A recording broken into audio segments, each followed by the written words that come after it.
The wind has teeth. It finds every seam in the stitched reindeer hides, every small gap in the mammoth bone shelter, and it bites. For these Homo sapiens, the world has shrunk to the scent of wood smoke, the greasy feel of animal fat on their skin, and the low, percussive sound of flint striking flint in the firelight.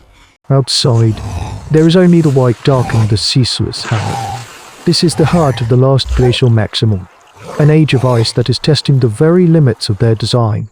Their deep past, the long, winding path of hominid history, has led them to this frozen precipice. An old man, Kale, his face a roadmap of scars from hunts and frost, stares into the heart of the fire. His hands, gnarled but steady, are turning a shaft of birchwood, straightening it in the heat. Across from him, a young woman, Delia, quiets her child, pressing a piece of dried marrow into its small hand. The child gnaws, but there is little nourishment left. They are a clan of 18 souls, a flickering ember of life on a continent of ice. The hunters returned 2 days ago, empty-handed, the tracks of the great herds, the Pleistocene megafauna that are the lifeblood of their people, have vanished. The mammoth, the woolly rhino, the giant deer all have been driven south by the encroaching cold, or simply swallowed by the endless snows. This is the central, unspoken terror. It is not the cold itself, for they are masters of it. Their collective knowledge, the library of survival skills passed down through generations, is a formidable weapon. They know how to render fat for fuel, how to stitch hides with bone needles and sinew, how to build shelters that can withstand the gales, but they cannot conjure animals from frozen earth. The larder, a pit dug into the permafrost at the back of the cave, is almost bare. A few haunches of reindeer, smoked thin and hard as wood, a bag of rendered fat.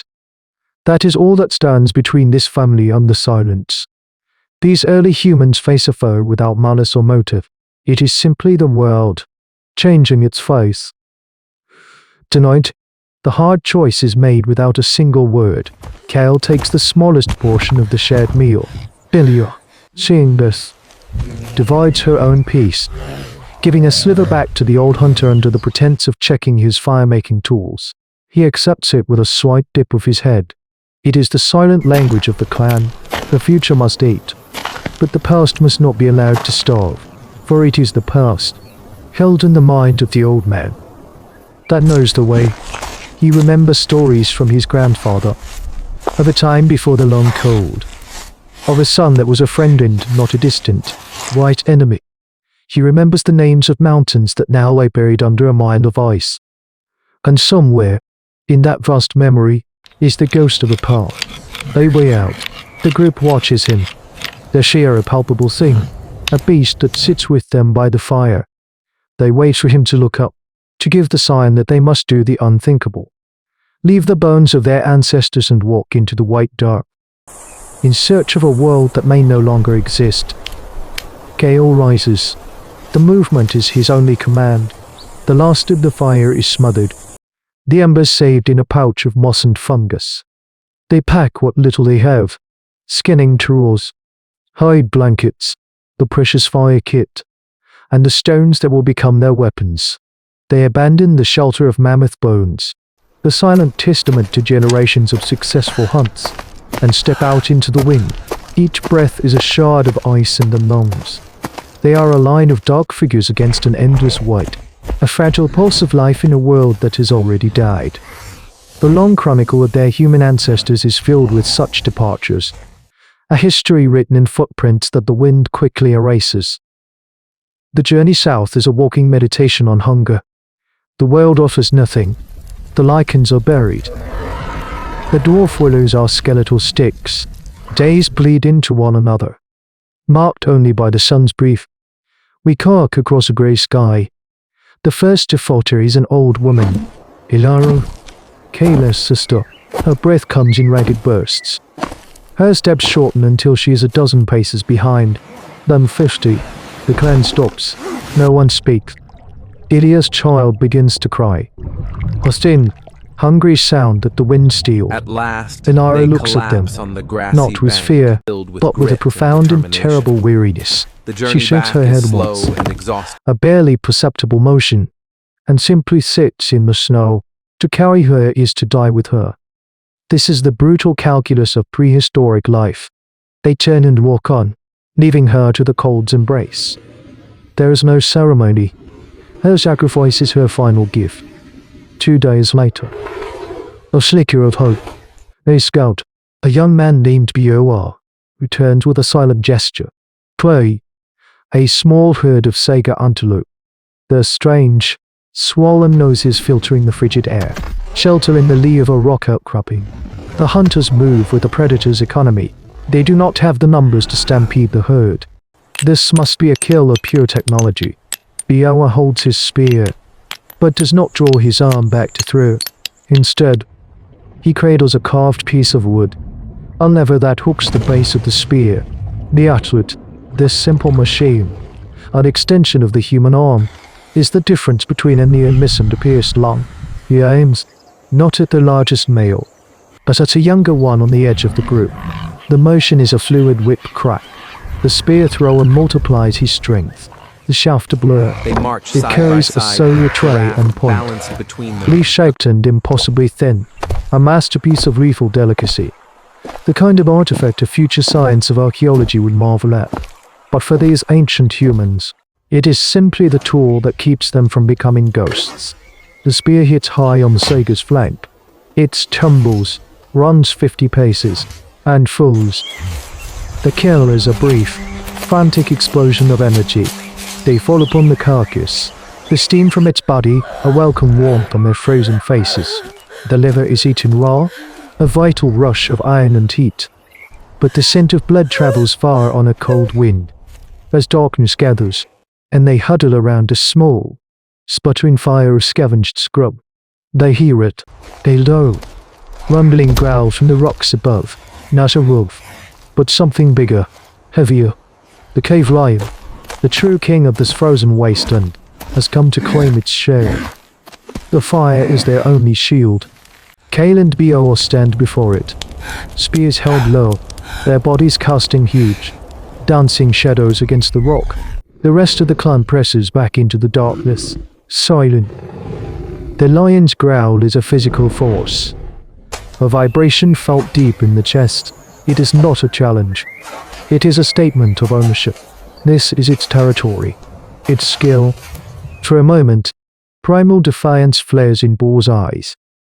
They are Homo sapiens, the makers of fire and stone death. But Kale places a hand on the young man's arm. The old man's gaze is fixed on Ilya, clutching her child. The choice is brutal and immediate. A belly full for one night, or the risk of the child's future becoming a predator's meal. The long, slow story of human evolution is paved with such decisions. Kale slowly, deliberately, steps back from the fire, away from the Sega carcass. Bor hesitates, then follows. They surrender the meat, their greatest prize in weeks, and retreat into the rocks. Melting into the night, they do not run. They simply vanish, leaving the king to its feast. Their journey resumes in a state of profound weakness. The brief hope of the kill is now a phantom, a ghost of warmth and fat that haunts them. But as they move south, the world begins to change. The incline of the land shifts from a gradual slope to a steep, winding descent. Deer, for the first time in months, loses some of its searing bite. It carries a new scent. Damp earth, rot, the smell of life. Not just ice. They are descending from the high step into a river valley.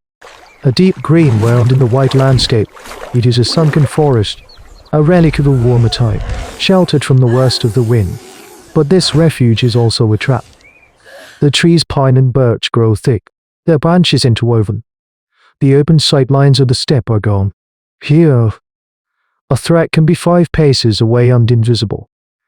Their atlatescent long spears, so deadly in the open, are now clumsy and useless. They are aliens in this new world. The large game is gone, replaced by reed deer that move like ghosts through the undergrowth. and smaller prey that is too fast for their weapons. Hunger returns. A dull, familiar ache. They are hunters without a hunt. One evening, as Ilya tries to quiet her child's cries, Kale sits by the water's edge.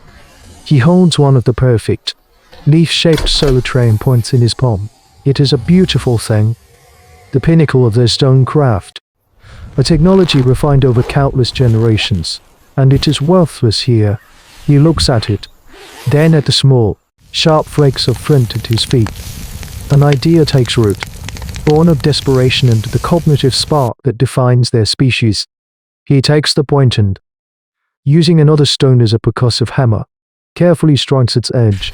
He does not shatter it. He breaks off tiny, razor-sharp slivers of flint, microliths. Each one is a tiny blade, a miniature tooth. It is a moment of profound primitive technology, not an invention, but a reinvention. He abandons the art of the perfect blade for the utility of the composite tool.